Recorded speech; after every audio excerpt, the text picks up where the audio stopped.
Every morning, as the sun rises once more, grab your sketch pad when you're heading out the door, 'cause each day looks a little different than the one before, and you never know what nature has in store. Golden sunshine, casting shadows 'neath the trees. In the distance, blue sky mingling with blue seas. How can you capture fleeting scenes like these? Get out your sketch pad and let's make some memories. The landscape's made of earth and water, sky and plants and stones, but also of perspectives, textures, colors, shapes and tones. If you get a little lonely sketching on your own, well, come on and draw the landscape with Darryl Jones. Yeah, it's time to draw the landscape with Darryl Jones.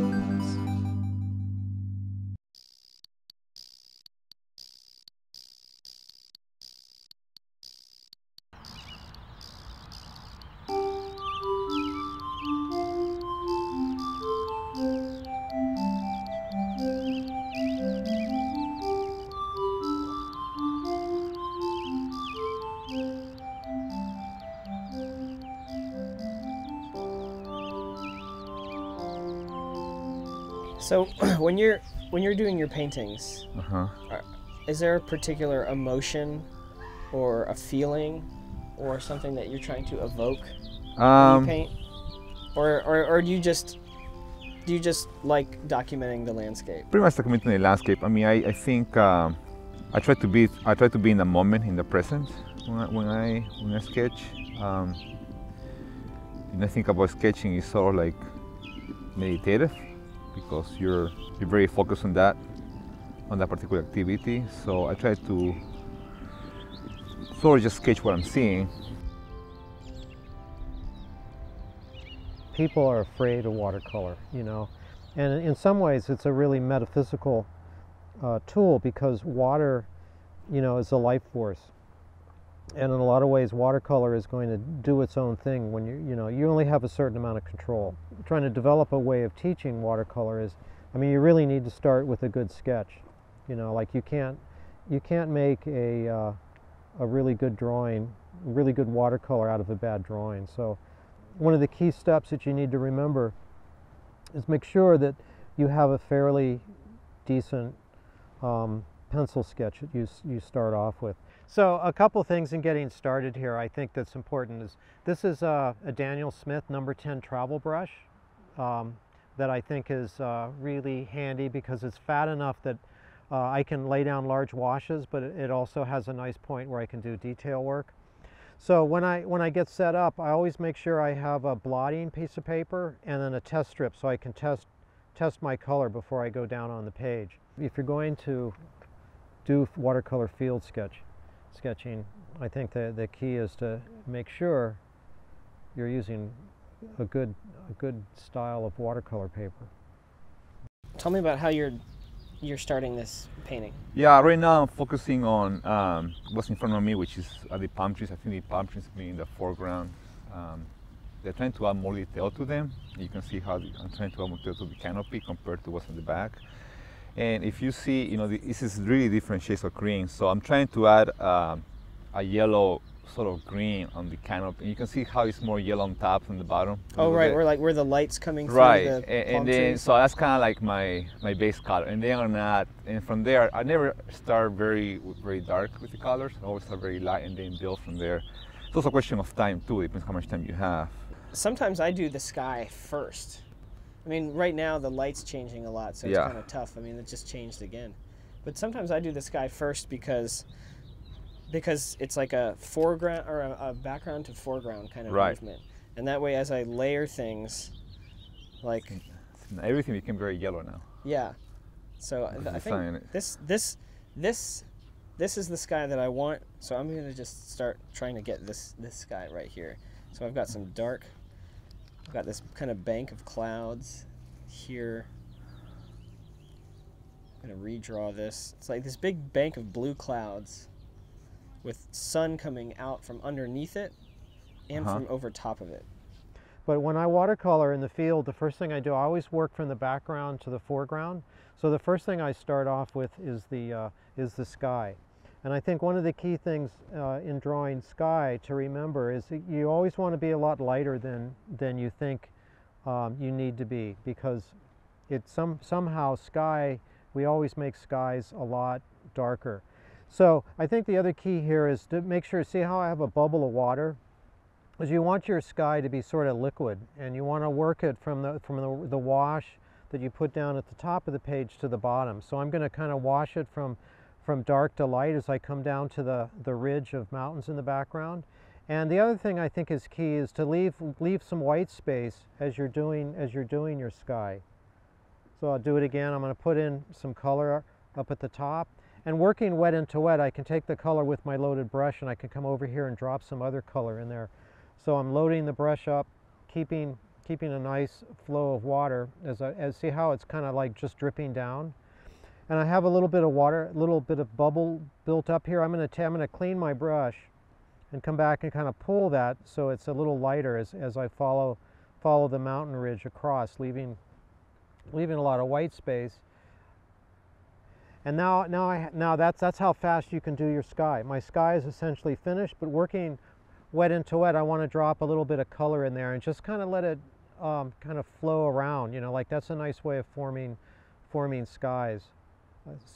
clouds. So you can see that's it. I'm done with my sky.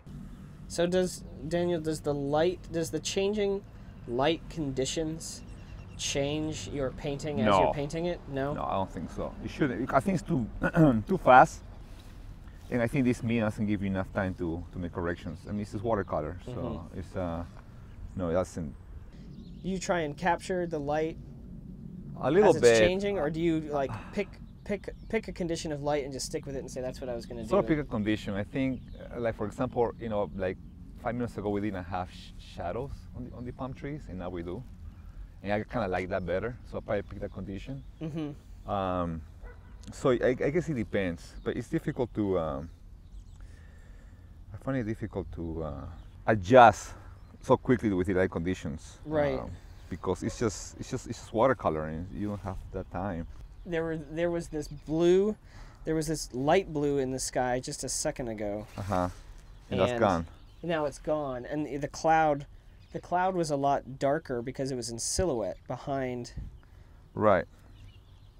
Because the sun was behind it, and now the sun is beaming down on top of it. So I'm gonna do the same thing. I'm just gonna kind of pick the condition. I'm gonna memorize the condition from a little bit ago. Yeah, I think and it's just easier kind of that way. So the other thing too is, I mean, so I'm working on the sky, and you're working on the trees. But how do you do like direct sunlight? Because I used to paint, and I would do like yellow. And I realized after watching myself do that, it looks a little tacky, or it just doesn't look like light. It looks like paint. Light, it's just white, you know. Like, you know, you can choose to, except for my grass, you know. If you see my sketch right now, the foreground, I kind of create a foreground green in front of me, but for now I'm leaving the grass like a white page. I think that will come later. I'm trying to add more detail to the palm trees. Being the most iconic thing in this place.